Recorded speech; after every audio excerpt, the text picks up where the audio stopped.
Kevin, that's the year that he, messed his foot up. He was out the whole season. So he was there. Like usually, like none of the superstars is there at that time in the summer. He was there. So like I was staying at his crib. Like they had hotels for us, but I was staying at the crib like normal. He just giving me game, like do this, do that, watching practice and stuff.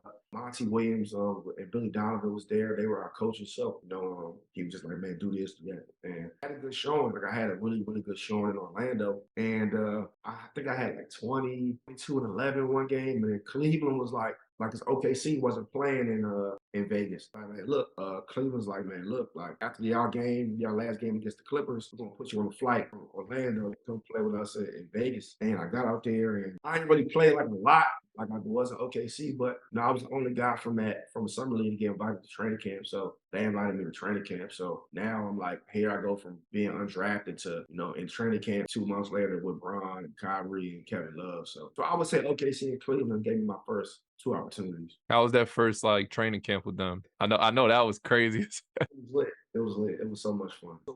So Kai was hurt. Remember he got hurt in the finals. Fine, yeah, that's right. Messed his knee up. So he was rehabbing, so he wasn't on the court. But like I said, they had just lost in the finals. Mhm. Came back hungry. Like Shump was starving, Swish was starving, K-Love had got hurt, so he was starving. Delly was like everybody on that team came back with just like a chip on their shoulder. And I'll never forget, man, I had a conversation with Gilbert Arenas the night before training camp. And he was like, man, only thing I'll tell you, young fella, is if practice is at 10, make sure you're in there no later than 7. Like, and just do it every day. And obviously you can play, but like you got a relationship. Like I had a relationship with Bron. I was staying at Kyrie's house. I had a relationship with, Swish. Just so obviously the guys were always gonna like me. So I had that on my side, but just be a professional. So I tell this story all the time. So I'm all right, bet. So Kyrie gave me one of his cars. I'm like, man, I'm gonna leave early. I'm gonna eat breakfast there, blah. So I get in Kai's car, drive probably about 30-minute ride to the facility, Kai's house. And I go in there, put my stuff on, just put my shirt, shoe, all that stuff on, flip flops, whatever. I go in the kitchen to get some breakfast. They have a chef in there. You can order whatever you want. They have a 5-star meal in there, right? Yeah. I'm in there. I'll probably eat breakfast for about 15 minutes. And as I'm coming out, I hear like this grunting noise. Somebody working out. You know what I'm saying? Like getting after it. What? And I don't know the facility like all the way yet. So be in the corner, and I go the wrong way. So the trainer's like, you trying to get back to the court, go that way. So as I, make another left to get back to the court, gotta go to the weight room. LeBron's in a full sweat, like drenched. Like it's practice is at 10 o'clock. Yeah. Like I said, I got there at 7. I ate a meal for 15 minutes, so it was probably about 7:18, I say 7:20. Mhm. LeBron's in there in full sweat, getting after it. And this is Bron in 2015, like 4 MVPs later, 2 rings later, like Mhm. still like, working as if he's trying to make the team like I am. Mhm. That it just opened my eyes, bro, and just I had a different respect. Like this stuff doesn't happen by accident. Obviously, these guys are generational players. They're gifts from God.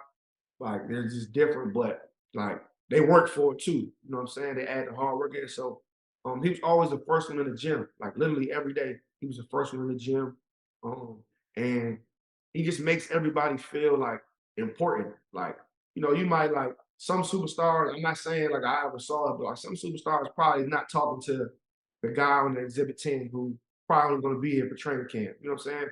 Those guys might Right. not you know, develop a relationship. But LeBron gonna make the rookies feel important. He's gonna make the people who take the garbage out for the organization.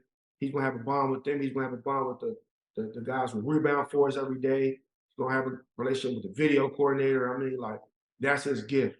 And it's opened my eyes with his hard work, man. I'm like, if LeBron's in here working out, I gotta take it to another notch, man. And that training camp was amazing.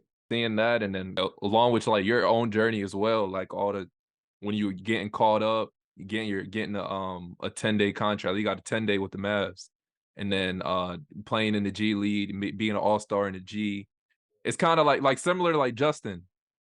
Justin's like in the G playing NBA in the G, like the same thing. That grind of like being in there, waiting for that call up, and then for you to get 2 rings out of that, like, Yeah. you know what I'm saying? So that's special right there. But going forward, so when you got the first 2-way, you got because you had a 10-day with the Mavs, right? Mhm. And then you had a 2-way with the Warriors as well.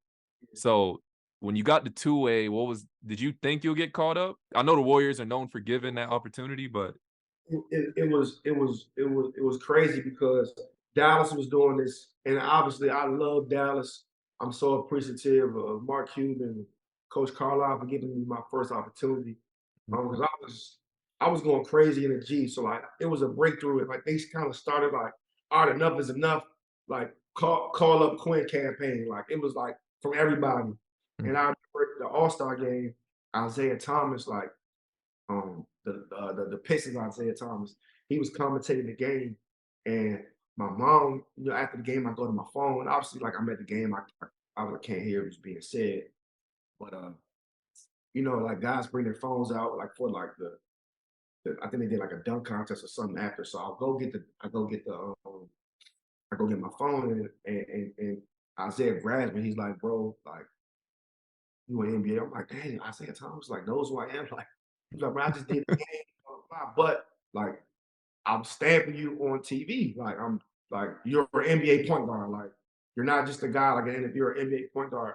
And I get to my phone, my mom's like, yo, the Isaiah Thomas that we all love and the one that you idolize, he was just pleading to GMs and coaches to for you like to get called and like make sure you say thank you. Like make sure you tell them I say thank you. mm, So like I got called up like the next day. Dallas gave me an opportunity and I played well in Dallas because JJ Barea was hurt mm, and somebody else was hurt while I was playing. Like, but yeah, so like I got there, like I played right away, and they gave me a nice opportunity, but they had no plans to keep me. Like my last game, I played really well against the Lakers, and they mm, already knew had another 2 guys they was bringing in. mm, So as soon as I got cut from Dallas, I played one more G League game, and I had like 40, 45 or something, and then New Orleans called me up because I went to training camp with New Orleans that year, and I finished the season with them. I signed a 2-year deal with them. Second year now guaranteed. Then I went to summer league. I got first team all summer league. I was killing, but then Rondo, they had to sign Rondo, and they signed Darius Miller. So which I had to get waived. So I ended up signing with Atlanta, like just off a favor. Grant Hill made a call for me, and we played in the summer league. We played Atlanta twice. I was mm, averaging like down on them, so mm, it made sense when I became available. Um, got there, I got to play with Coach Bud, but they had no plans of me. They kept one of our point guard who was in the G League too, but like it wasn't even close.